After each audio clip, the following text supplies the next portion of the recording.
So 49ers, Texans on Sunday.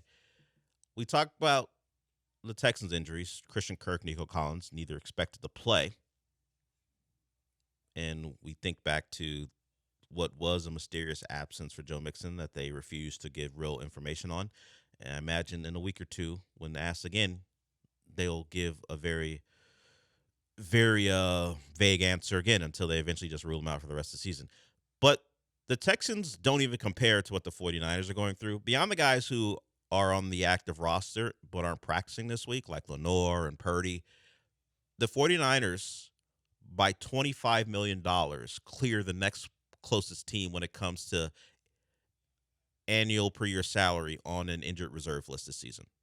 So, in comparison, the 49ers have over $96 million of APY salary on injured reserve, whether that be a Bosa or an Ayuk. They're big money guy, or Fred Warner. They're big money guys off the field and in some cases out for the year. The Texans, by comparison, just under $32 million. The team with the best injury luck when it comes to their stars being on the field, the high-priced guys, the Rams, only $2.2 million of Rams salary on a reserve list. So the 49ers, with all that money, forget about even a chance to play. These are guys who don't have a chance to play right now because they're on a list. $96.2 million and still 5-2. Yeah, and that's not counting Kittle, who missed. This is all but 2 games. Yeah, this is a rolling list that updates. So Kittle, it would have been over 100. Yeah, if Kittle was not back. Yeah, I mean, what they're doing is it's really commendable. It's crazy, and it's something where we complain a lot about the Astros injuries with pitchers. Imagine being a Niners fan. It's like either my season is ruined by injuries or we lose to Patrick Mahomes in the Super Bowl in an agonizing way. Yeah, when we have leads, yeah. So, I mean, that just tells me, I mean, we saw last week against the Falcons that, yes, they have all this money tied up on injured reserve. They're playing their backup quarterback. Doesn't matter. No. They 20-10 against an Atlanta Falcons team, and I'm not sure which part's more impressive. The fact that they were able to scrounge together 20 points, which watching the Texans this year, it's pretty hard to do. It's hard.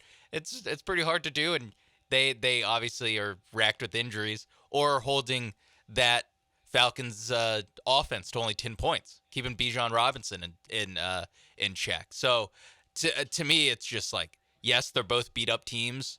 One has proven that it doesn't really matter, or if they can overcome it, how much it matters.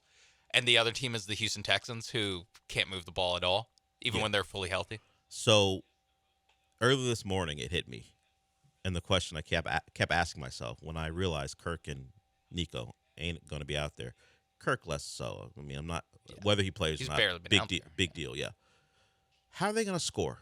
And I asked a question this morning of the guys, and they didn't particularly like the question because it brought things into reality, and they like to deal outside of reality when it comes to Texans sometimes. Are they going to score more than one offensive touchdown? Like, we have run down legitimate touchdowns, Ravens, Titans doesn't count.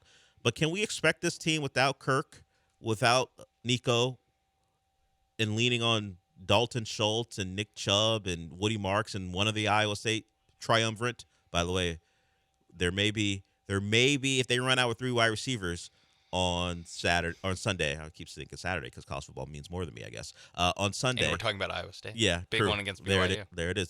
That's a good one. Iowa State trying to get back on track. There's a possibility that their starting wide receivers on Sunday are all from Iowa State. I mean, unless Braxton Berrios is still taking snaps from Jaylin Noel. Yes, yeah, they'll save us from the all Iowa State receiving core. I mean, it is like commendable to Matt Campbell that he was able to do this. It's also, I'm not sure if I love it that I'm the team that has all 3 of the Iowa State. I mean, you heard the way Chris Fowler pointed it out on Monday Night Football at like 12:15 in the morning, where he was like, and they have all 3 receivers were Iowa State Cyclones, and you could hear Chris Fowler, another guy who his day job is mostly college football, being like Iowa State receivers. Look, I mean, it feels it's a nice story. Those guys did yeah. well, but I'm not sure that's how you want to build your wide receiver core. It would have been a nice story if those 3 LSU or Bama receivers too. It's crazy. It's a nice story that's kind of crazy when you make it Iowa State. So yeah, I mean, even beyond like where they went to school, like just on the field on Sundays,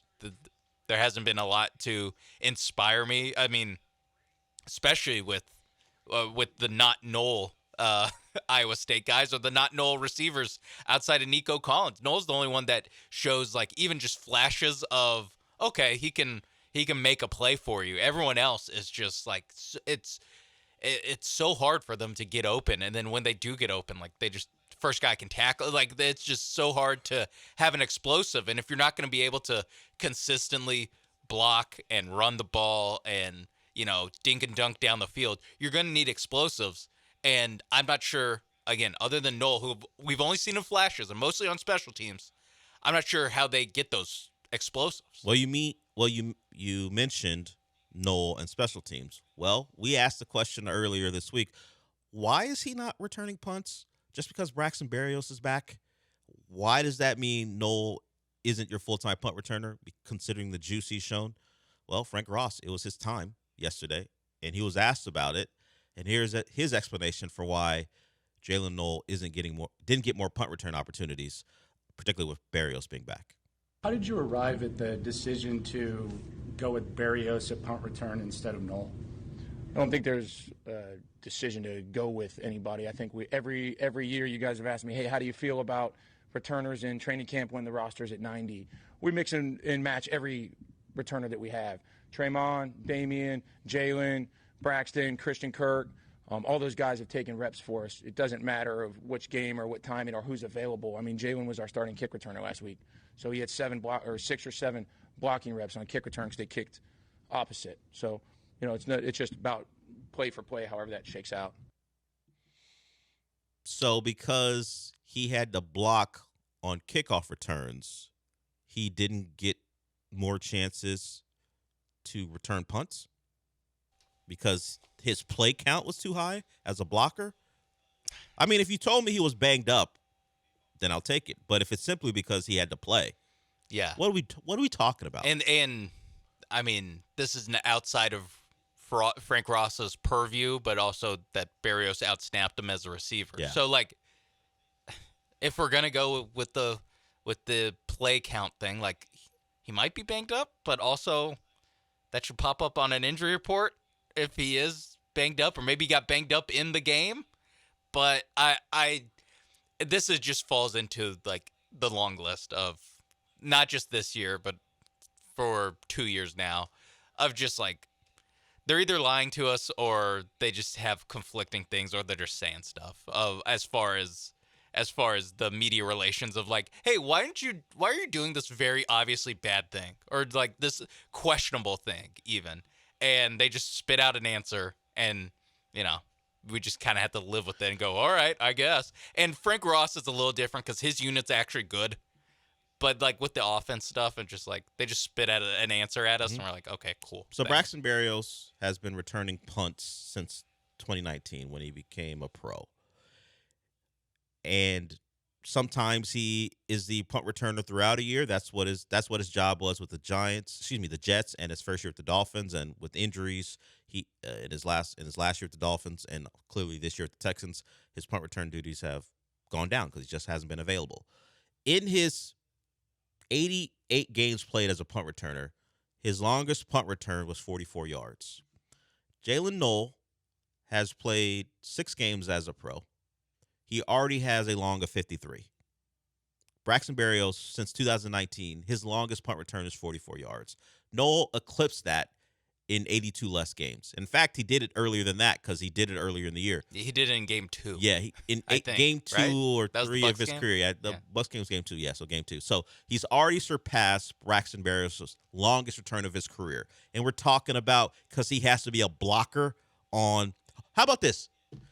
If the other team is so concerned about Jaylin Noel that they won't kick to him, take him off kickoff returns so he doesn't expend the energy you're worried about blocking for Smith, and just let him be the full-time punt returner. Yeah, because it's harder to kick away from him as the punt returner. Yeah, I mean, if we're talking about, hey, he had the blocking reps, so if that is leading because he had the answer, I'm not sure if he's actually saying because he blocked so much he can't return punts. If that's the case, take him off kickoff return if you know the other team's not going to kick to him anyway, and put him on punt return. You can find have Braxton Berrios be the lead blocker. Yeah, and then have Jaylin Noel be the punt returner full time. I mean, this is just like every other answer where it's like, okay, so either they're like incompetent and just absolutely like cannot think their way outside of a paper bag, and this is their job to like it's Frank Ross's job to think of solutions to get your best have your best foot forward when it comes to returns, or they're just lying to us. And that's actually even more infuriating that they think they can just like lie to us and give us unsatisfactory answers and just keep it moving as they go 2-4. I don't think it's crazy to think, hey, we signed Braxton to be a punt returner. It's his first game back. We're just going to be the punt returner. No. Or if they want to just like, hey, like you said, the numbers aren't there as far as like an explosive punt return, but it's like, hey, he's a set of hands we trust to make the right decisions. Yeah. That would have been fine. That would have been fine. I mean, I wouldn't have liked it because this team has trouble scoring points, but at least I could have heard that and go, okay, I get it. I can't poke a finger and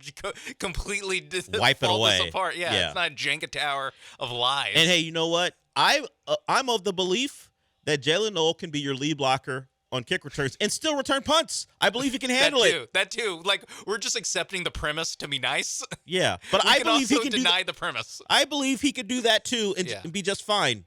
No, I mean, again, it's every time D'Amico Ryans opens his mouth, every time Nick Caserio opens his mouth, every time D'Amico Ryans says something about press coverage, and then they ask one of the cornerbacks about press coverage. They have conflicting answers. Yeah, if you missed it, Derek Stingley was asked about the D'Amico Ryans answer to a question about, hey, we want the guys to press, get the hands on them. They just didn't do it. Derek Stingley said, no one told me. No one. He goes, hey, I will do what they ask. I never do things that I'm not supposed to in regards to when I'm instructed with the defense. And he said, hey, didn't do it because no one told me. No, I don't. Yeah, that's the word of your best corner. Yeah, and that goes back to like what we talked about earlier in this week with Kaimi Fairbairn, and like, well, we told him to kick it out of bounds, and Kaimi was like, yeah, they told me to kick it or kick it out or kick it out of the back of the end zone. Now, Kaimi took responsibility and said he miskicked it, but maybe they were, hey, pick one or the other, and he got caught in between. I don't know. And D'Amico post-game was like, we just told him to kick it out of bounds. So there it is. I mean, we can kind of grin and bear it last year because they were winning games. They were on the way to win the division. Yeah. Like, if this game goes how at least I think it's gonna go, and you're 2-5, it's way less. Like you actually need to either have answers that are acceptable and don't sound like lies, or just stop lying. This is why when I'm not the only one who goes, hey, the process matters more because a good process generally leads to good results. So if this team is these coaches are doing things that seem, let's just say, contradictory, and it's leading to good results, at some point that's going to flip. Yeah. And what we're seeing now, because of multiple reasons, roster construction, injuries, and maybe a general, I won't say incompetence, but just say a general underperforming from the coaching staff, now you're 2-4, hoping to avoid 2-5.